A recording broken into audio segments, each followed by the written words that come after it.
Wow, some events just really stop you in your tracks. You just have to try and understand what happened. That's definitely the case with the huge earthquake that hit Myanmar this past Friday, March 28th. We've got information mainly from the BBC to really dig deep into this. For our listeners, our goal is to give you a clear understanding of the key facts, the impact on the ground, and the bigger picture of this major earthquake, without getting lost in all the small details. Yeah, that's key. To really understand the significance of this, the implications, it's not an isolated event. It had effects way beyond just Myanmar and in surprising ways. Getting that bigger picture is so important. Okay, so first off, let's look at the earthquake itself. It happened on Friday, March 28th, around 12:50 p.m. local time, which was just after 6:20 a.m. GMT. Right. The USGS recorded it as a magnitude 7.7 earthquake.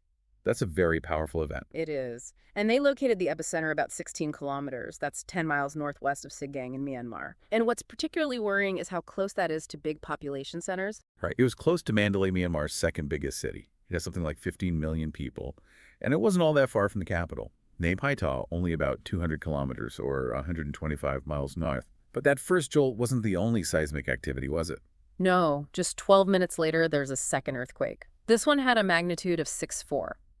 The epicenter was further south this time, about 18 kilometers south of Saging. So two really powerful quakes in quick succession. And it sounds like things haven't fully calmed down yet. We're still getting reports of aftershocks. Right. And as recently as Sunday, there was a magnitude 5.1 tremor that residents in the northwest of Mandalay felt very strongly. One person told BBC Burmese that it was the strongest they'd felt since that first earthquake. So you can imagine. These ongoing tremors are keeping everyone on edge, and they can also cause more damage to buildings that are already weakened. So if we look at the impact inside Myanmar itself, the reports are describing total devastation. Roads have buckled, bridges are damaged, and tragically, so many buildings have just collapsed. The initial casualty figures from the military government are really grim, and it's expected that the numbers will rise. Sadly, they're reporting over 2,000 deaths and more than 3,900 people injured. And heartbreakingly, at least 270 people are still missing. It's hard to even grasp the sheer scale of the destruction. A state of emergency has been declared in 6 regions that were hit the hardest: Saganging, Mandalay, Magway, Bagoshan, and Nay Pai Ta.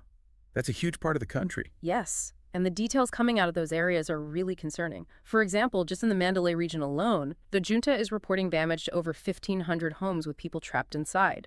The initial rescue efforts were described as starting with bare hands, which just shows you how desperately they need equipment and organized support. Trying to picture what it's like on the ground is just unimaginable. But the impact of this earthquake wasn't just limited to Myanmar, was it?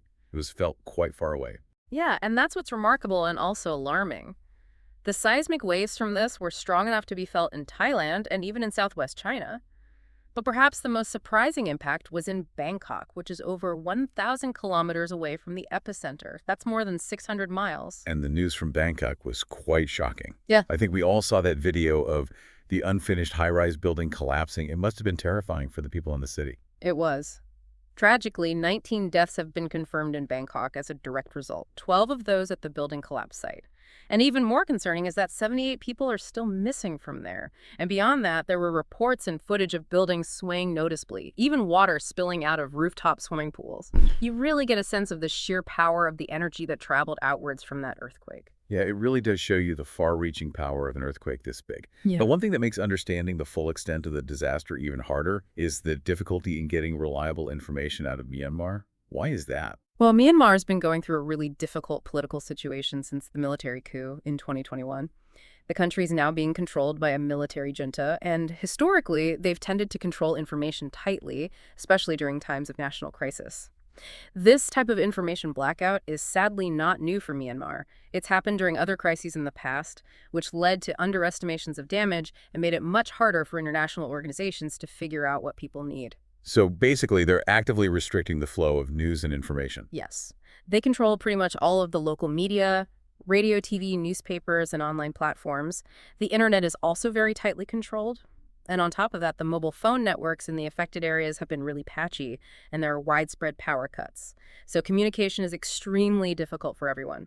This makes it really hard for news organizations, both domestic and international, to get information and verify it independently. And it sounds like it's really hard for international journalists to get in and report on the situation firsthand. Exactly. The junta have said they won't be issuing visas to foreign reporters who want to cover the aftermath of the earthquake.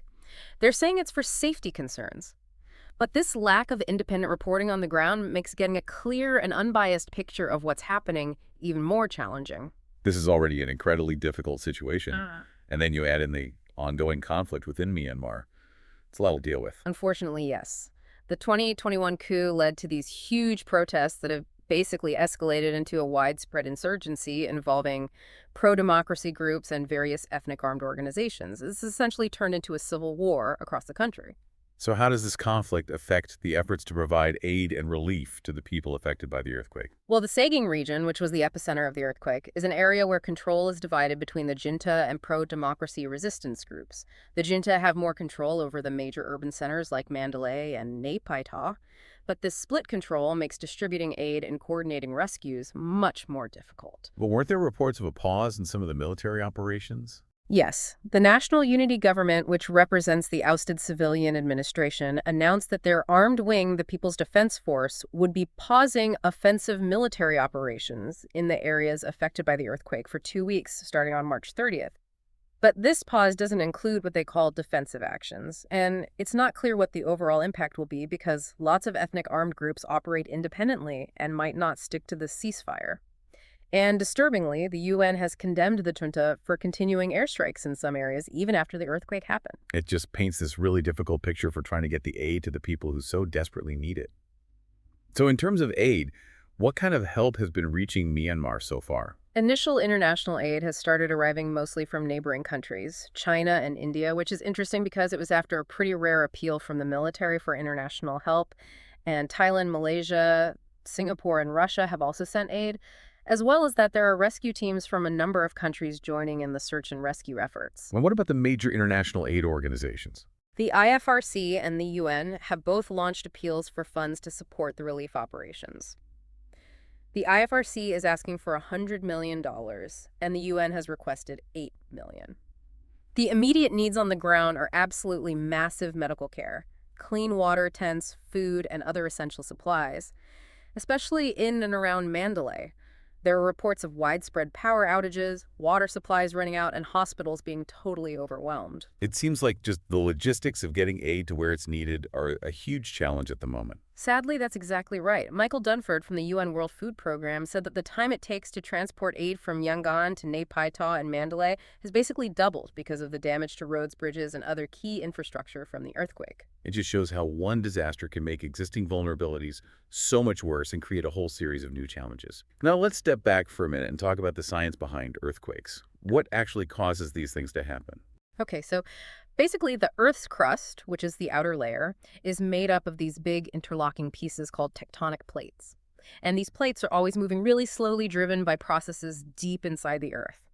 Now, at the boundaries where these plates meet, they often get stuck because of friction. So over time, you get this huge buildup of stress and pressure along these fault lines until eventually the stress is just too much and one plate suddenly slips past the other.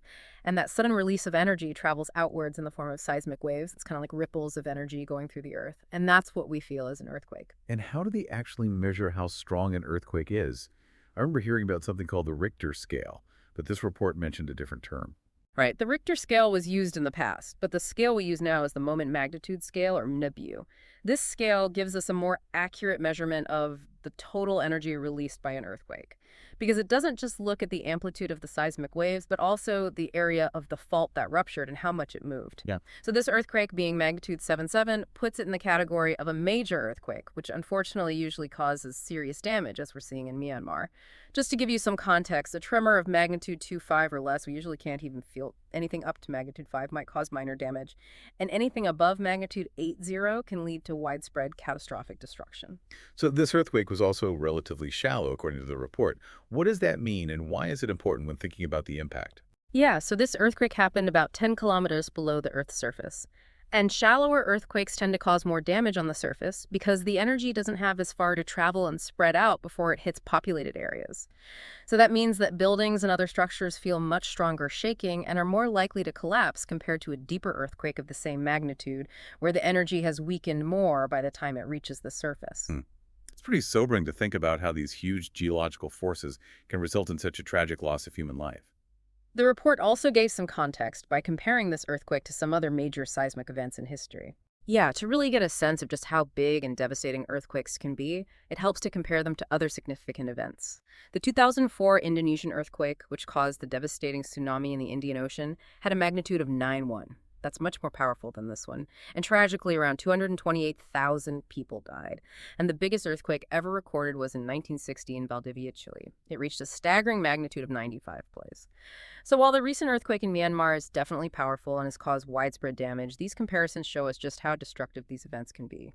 Finally, the report mentioned a travel advisory for anyone who is in or planning to travel to the region. What were the key things it was advising? The UK's FCDO issued a warning about the risk of more strong aftershocks in the areas affected by the earthquake, which includes not just Myanmar, but also parts of Thailand and Laos where the tremors were felt.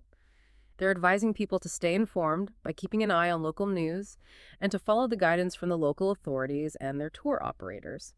They also repeated their existing travel advisories, which were already advising against all but essential travel to some parts of Myanmar and Thailand and Laos because of security worries and conflicts that were already happening before this earthquake.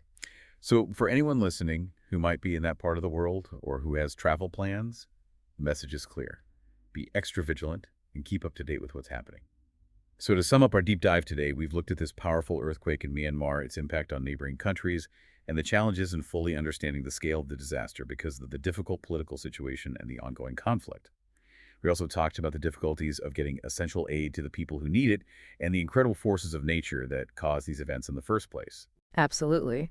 And we shouldn't forget the human cost of this disaster, the thousands of people who have died, and the many more who are injured and have lost their homes. This is a huge tragedy, and the people affected will need support for a long time to come. This really does give you a lot to think about. So here's a final thought. How do natural disasters like this earthquake not only cause immediate destruction, but also possibly make existing political and social problems in a region even worse? And when you have a situation this complex, what is the most effective and impartial way for the international community to help those who need it most?